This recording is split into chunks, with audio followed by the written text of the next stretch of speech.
22장에도 한번 가보세요. 13절. 나는 알파와 오메가요. 시작과 끝이요. 여기 시작은 더 비기닝이에요. 끝은 the end예요.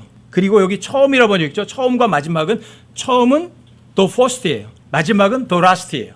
우리말로다가 beginning도 처음, 또 first도 처음 이렇게 하게 되면 우리말로 구분을 못해요. 영어로 가면 구분이 돼요. the first하고 the beginning하고. the beginning 정관사 더가 붙어 있으면 인격이신 바로 그 시작이신 분을 지칭을 하는데 누구이기도 하죠. in the beginning 하게 되면 시작이신 분 안에서이기도 하고 하나님과 동일하신 분의 시작이신 하나님이신 시작이신 분과 동격 처리도 가능한 그런 구절이에요. in the beginning. 처음에 시작에 하나님 어떠신 분? 자, 시작이신 분이세요. 또 마지막 끝이신 분이시기도 하세요. 끝이신 분이기도 하고 또 마지막이신 분이기도 해요. 여러분들과 제가 태어났죠? 끝이 있어요. 마지막으로 어디로 가죠? 하나님 앞에 서야 돼요. 꼭 잊지 마세요. 하나님 알파와 오메가시다. 오메가는 영원이라고 하잖아요. 사람들이. 끝이 없다 얘기하고 또 하나님께서는 첫 번째이기 하세요. 최고점이시기도 하시고 처음이시기도 하시고 또 그분은 라스트 마지막이시기도 하세요. 또 끝이시기도 하세요. 여러 가지 시작과 끝이 있어요. 여기에서 인더 비기닝 처음에 시작 이렇게 하는 단어가 출발이 됐다면 그 이전에는 뭐가 없었던 거죠? 시간이 없었던 게 되는 거죠. 시작하게 되면 시간이 시작이 돼요. 그 다음에 시간이 끝나면 다시 시간 밖의 시간이 돼요. 시간 밖에 있다. 과거, 현재, 미래가 없다는 걸 여러분들과 제가 이해하는데 그러잖아요. 그 영원이다, 영존이다 이렇게 얘기를 하잖아요. 하나님 원래 영원하신 분이세요. 영존하신 분이세요. 그분이 뭔가 눈에 보이는 어떤 시작이신 분이시고 처음이신 출발점이신 분이셨어요. 하나님. 그리고 하나님께서 처음에 하나님께서라고 그러죠. 하나님께서. 자, 하나님 몇 분? 단수예요, 복수예요? 단수예요. 근데 이게 히브리 말로다가는 이 하나님이 엘로힘이에요. 엘로힘. 히브리 말로다가 엘로힘. 엘로힘은 여러 가지로 번역이 돼요. 이걸 복수형 단수라고 그래요. 하나인데 그 안에 복수가 있는 거예요.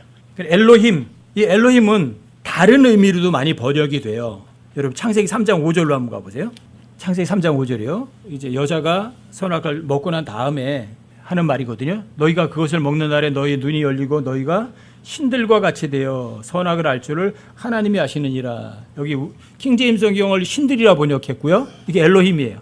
창세기 1장 1절에 나온 단어하고 똑같아요. 엘로힘. 근데 여기 킹제임스 성경은 신들이라 번역했고요. NIV는 하나님과 같이 되어라고 번역을 했어요. 하나님과 같이 되어 선악을 알 줄을 하나님이 아시느니라. 여기 신들이라 번역했고 하나님. 그런데 다른 성경은 NIV 같은 경우는 하나님과 같이 되어 선악을 알 줄을 하나님이 아신다 이렇게 해놨어요. 피조물이 창조주가 된다? 그거 알 수 있는 사람이 이해가 돼요? 그게 사실이에요? 피조물이 창조주가 된다. 근데 여기 신들이에요. 신들. 이 엘로힘은 다 하나님이라고만 번역되진 않아요. 또 한 군데 더 보세요. 시편 8편으로 한번 가보세요. 8편 5절. 제가 읽어드릴게요. 주께서 그를 천사들보다 조금 낮게 만드시고 그에게 영광과 존귀로 관을 씌우셨나이다. 여기 천사들이라 번역도 있죠? 똑같아요. 창세기 1장 1절에 있는 단어예요. 히브리 말로 똑같이 엘로힘이에요. 근데 여기는 천사들이라고 번역이 돼 있어요. 하나님이라고 번역을 할 수가 없죠. 그러니까 제가 여러분들에게 그런 말씀 드렸잖아요. 히브리어로 한 단어인데 영어로다가는 4가지, 5가지 의미로 번역이 될 수도 있고 또 히브리어로 8개, 9개인데 영어로다는 한 단어로 번역이 되는 것도 있어요. 제가 지식이라는 단어 여러분들에게 말씀드린 적 있죠. 지식. 영어로도 날리지라는 단어인데 이게 히브리어로 가면 많아요. 다트, 야다, 아인, 나카르, 데아, 맞다, 세켈, 비나, 만다. 9개죠. 그렇죠? 9개가 영어로다 전부 다 히브리어로다가는 9개예요. 근데 영어로다가는 전부 똑같이 날리지라고 번역돼요. 지식이라고 번역을 해요. 히브리어로는 달라요. 9가지예요. 근데 영어로도 하나예요. 이렇게 번역될 수도 있어요. 원어가 여러 개지만 영어로도 한 단어로 번역될 수도 있어요. 또 여기에서는 또 히브리어로다 하나지만 다른 의미로 서로 문맥에 맞도록 번역되는 예도 많이 있어요. 우리말로 말하면 여러분들에게 이해하기 쉽게 말씀드린다면 이런 식이에요. 우리말도 동음이어가 있죠. 똑같이 발음하는데 의미는 달라요. 눈 달라요. 그렇죠? 배, 과일배, 타고 다니는 배. 그냥 배예요. 근데 다 달라요. 이런 식으로 음은 같지만 서로 다른 게 많이 있거든요. 말 그러면 우리가 말하는 것도 말이라고 하죠. 타고 다니는 것도 말이라고 하죠. 곡식이 이게 얼마야 그러고 되는 것도 말이라고 하죠. 동음이어에 다 똑같아요. 근데 다 달라요. 히브리어도 아마 이게 엘로힘 같은 경우도 마찬가지인 거예요. 이 부분에서는 엘로힘이 하나님이고 여기서 신들이고 여기에서는 천사들일 수도 있고 다른 데 가면 재판관으로 번역이 돼요. 재판관. 다 달라요. 어떤 데 가면 디바인 원, 어떤 영적인 어떤 존재를 엘로힘이 의미하기도 하거든요. 문맥에 따라서 달라져요. 그러니까 히브리어로 한 단어로라고 해서 하나의 의미만 갖고 있는 것은 아니에요. 다만 왜 킹제임스 성경이냐 여러분들에게 누차 반복 말씀드려요. 히브리어에는 최고 많은 건 단어 하나의 의미가 200가지가 있는 것도 있대요. 그러면 200가지의 단어는 하나인데 의미로다가 200가지다. 그러면은 그 문맥에서 어떤 의미가 정확한 거죠? 그걸 알 수 있는 사람, 지금 이 시대 사람이 있나요? 아무도 없어요. 그런데 하나님께서는 원어 히브리어를 지금 현대어인 영어로다가 킹제임스 성경으로 정의를 내려놓은 거예요. 여기서는 이런 의미, 여기서는 재판관, 여기서는 천사, 여기는 신들, 여기는 하나님. 아시겠죠? 엘로힘이라는 의미가 꼭 하나님만 의미하지 않는다. 천사들도 의미할 때가 있고 재판관을 의미할 때도 있다. 또 신들을 의미할 때도 있다. 그런데 창세기 1장 1절에 창조주는 누구냐? 자, 유일하신 하나님이세요. 신들이 아니라 하나님께서 엄청난 거예요. 하나님께서 창조하셨다. 그렇게 되면 이렇게 되는 거예요. 무신론, 거짓말이죠. 다신론, 거짓말이죠. 범신론, 사기친 거죠. 이게 창세기 1장 1절이 위대한 구절이라는 이유가 그래서 그래요.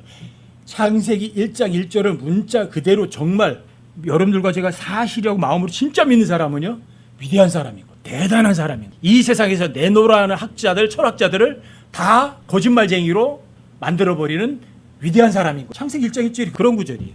엘로힘이라는 단어도 마찬가지예요. 그 다음에 하나님께서 하늘과 땅을 하늘이라고 했죠. 하늘, the heaven. 하늘이라는 단어는 히브리 말로 샤마임이라는 단어예요. 이 마찬가지 이 단어도 어떤 문맥에서는 이 샤마임이 heaven, 단수 하늘이라고 번역되고요. 어떤 구절에서는 하늘들이라고 복수로 번역이 되고요. 어떤 구절에서는 sky라고 번역도 되고요. 창공이라고 번역도 되고요. 어떤 구절에 가면 the air, 공중에 이렇게 번역도 되고요. 어느 때에 가면은 창공이라고도 번역이 되는 단어예요. 샤마임이라고 해서 똑같이 하늘 단수만 해석되는 것이 아니라 하늘들이 될 수도 있고 어떤 문맥에 가서는 대규권을 얘기하기도 해요. 한번 참고로 한번 보세요. 창세기 1장 30절에 한번 가보세요. 또 땅의 모든 짐승과 공중의 모든 날짐승과 속에 생명이 있어 땅에서 기는 모든 것에게는 내가 모든 푸른 채소를 먹을 것으로 주어넣으라 하시니 그대로 되니라. 여기 보시면 공중의 모든 짐승, 모든 공중이라는 단어가 나오죠. 이 공중이라는 단어가 창세기 1장 1절에 나오는 샤마임이라는 단어예요. 히브리 단어로다가 똑같이 점 하나 틀리지 않게 똑같이 공중이라고 번역된 거나 창세기 1장 1절에 하늘이라고 번역된 거나 똑같은 단어예요. 샤마임. 근데 여기 뭐라고 번역돼 있어요? 공중에 in the air라고 번역돼 있어요. 이게 히브리어예요. 근데 히브리어의 여러 가지 의미를 문맥에 따라서 영어로 정의를 내려놨다. 이게 킹제임스 성경이다. 이해가 좀 되세요? 히브리어로 가면 사람들이 다 모든 것을 더 속속들이 정확하게 알 수 있을 거로 생각을 해요. 그런데 히브리어로 가면 더 복잡해져요, 사실. 왜? 정의를 내릴 수가 없거든요. 최소한 히브리어 단어집에 가면 최고 20개 정도의 의미가 보편적으로 있어요. 20가지의 의미. 그런데 20가지 의미 중에 어떤 것이 그 문맥에서 정확한 거죠? 누가 알 수 있죠? 자, 그걸 영어로다가 정의 내려놓은 거예요. 이 문맥에서는 heaven 단수야. 이 문맥에서는 heavens, 여기 하늘들 복수가 맞아. 여기에서는 공중, in the air가 맞아. 이렇게 영어로다가 정의를 내려놨다. 근데 샤마임은 꼭 하늘만이 아니라 자, 공중 또는 대기권, 창공까지도 어우르는 단어다. 히브리 말로 샤마임은. 아니 처음이라는 단어도 여러 가지 의미가 있고 하나님이라는 단어도 여러 가지 의미가 있고 하늘도 여러 가지 의미가 있고 이게 원어예요. 그래서 원어를 알아야 성경을 제대로 안다고 하는 사람들에게는요, 여러분 결코 속지 마세요. 저는 처음에 성경이 궁금해가지고 한국에서 그 그리스어의 대가라 하시는 분을 앞에 쫓아가서 그때 한 두서너 달을 그 강의 쫓아다닌 적이 있거든요. 근데 그리스어 렉시콘을 놓고서 이야기를 하는 거예요. 그런데 그 교수님이 설명하시는 거예요. 이것이 이렇게 단어가 이렇게 여러 가지 종류가 있는데 이거는 네 번째인 이 단어가 이 문맥에서 맞는 거라고 얘기를 하는 거예요. 주장을 하는 거예요. 그럼 다른 사람이 교수님 그 네 번째 의미가 아니라 저는 8번째 의미가 진짜 같은데요. 그러면 어떻게 해요? 그냥 무시하는 거예요. 네가 지금 뭘 안다고 이렇게 나서냐고 확 창피를 줘요. 어떤 사람이 예를 들어서 11번째 맞는 것 같아요. 그럼 똑같아요. 무조건 자기가 얘기하는 것만 옳아요. 이게 원어를 가지고